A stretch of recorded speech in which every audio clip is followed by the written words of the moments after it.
मित्रांनो, मी आहे प्रदीप पेकळे. आपण निघालेलो आहे चारधाम यात्रेसाठी. हा आहे रुद्रप्रयाग.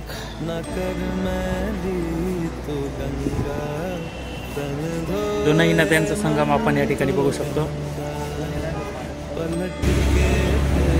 नमस्कार मित्रांनो, मी प्रदीप पेकळे. आपण करतो आहोत चारधाम यात्रा. ज्या गोष्टीची आपण आतुरतेने वाट बघत होतो ती गोष्ट आपल्याला इथे बघायला मिळते. ही आहे भागीरथी नदी आणि ही आहे अलकनंदा नदी. आणि या दोनही नद्या या एकत्र येऊन या ठिकाणी गंगा नदी म्हणून प्रसिद्ध होते.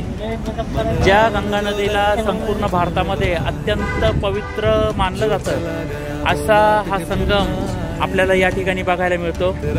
आपण जर नीटचं बघितलं तर या संगमामध्ये आंघोळ करण्यासाठी हजारो लोक या ठिकाणी येथे येत असतात आणि खऱ्या अर्थाने पापक्षालन होतं असं मानलं जातं.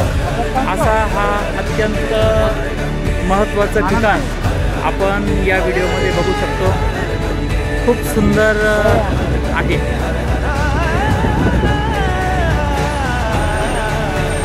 जय गंगा मैया. नमस्कार मित्रांनो, मी प्रदीप पेकळे. आपण आलेलो आहे चारधाम यात्रेसाठी. आज आपण पोहोचलेलो आहे ऋषिकेश या ठिकाणी. ऋषिकेश येथे ही आहे गंगा मैया आणि या ठिकाणी कित्येक लोक स्नानासाठी आपल्याला दिसून येतील.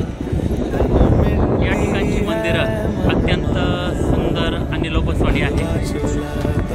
मोठी मोठी मंदिरं आपल्याला या ठिकाणी दिसून येतील. काही जण आपल्याला राफ्टिंग करतानाही दिसून येतील अशा पद्धतीने. या ठिकाणी जर आपण आला तर आपल्याला दिसून येईल तो रामझुला.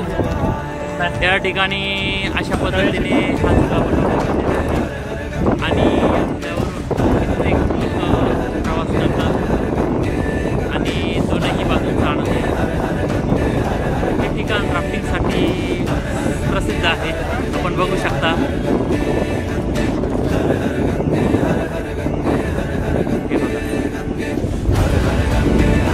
कित्येक जण येथे राफ्टिंगचा आनंद घेताना आपल्याला दिसून येतात. मुळात ऋषिकेश हे स्थान अत्यंत सुंदर असून आपल्याला दिसून येईल या घाटावरती भाविक स्नान करतायत. हा आहे रामझुला.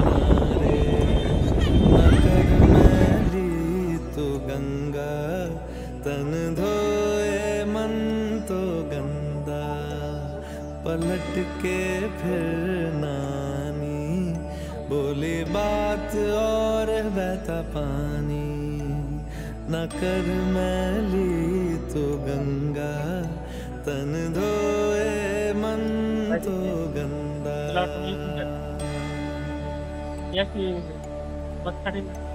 मन पावन हो गंगा में डूबे नहाए, मन रावण जो लहरों में तूने बहाए.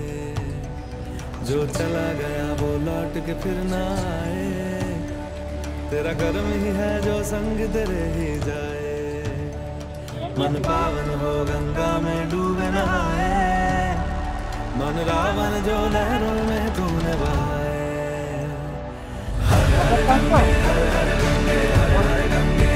आनंद आहे.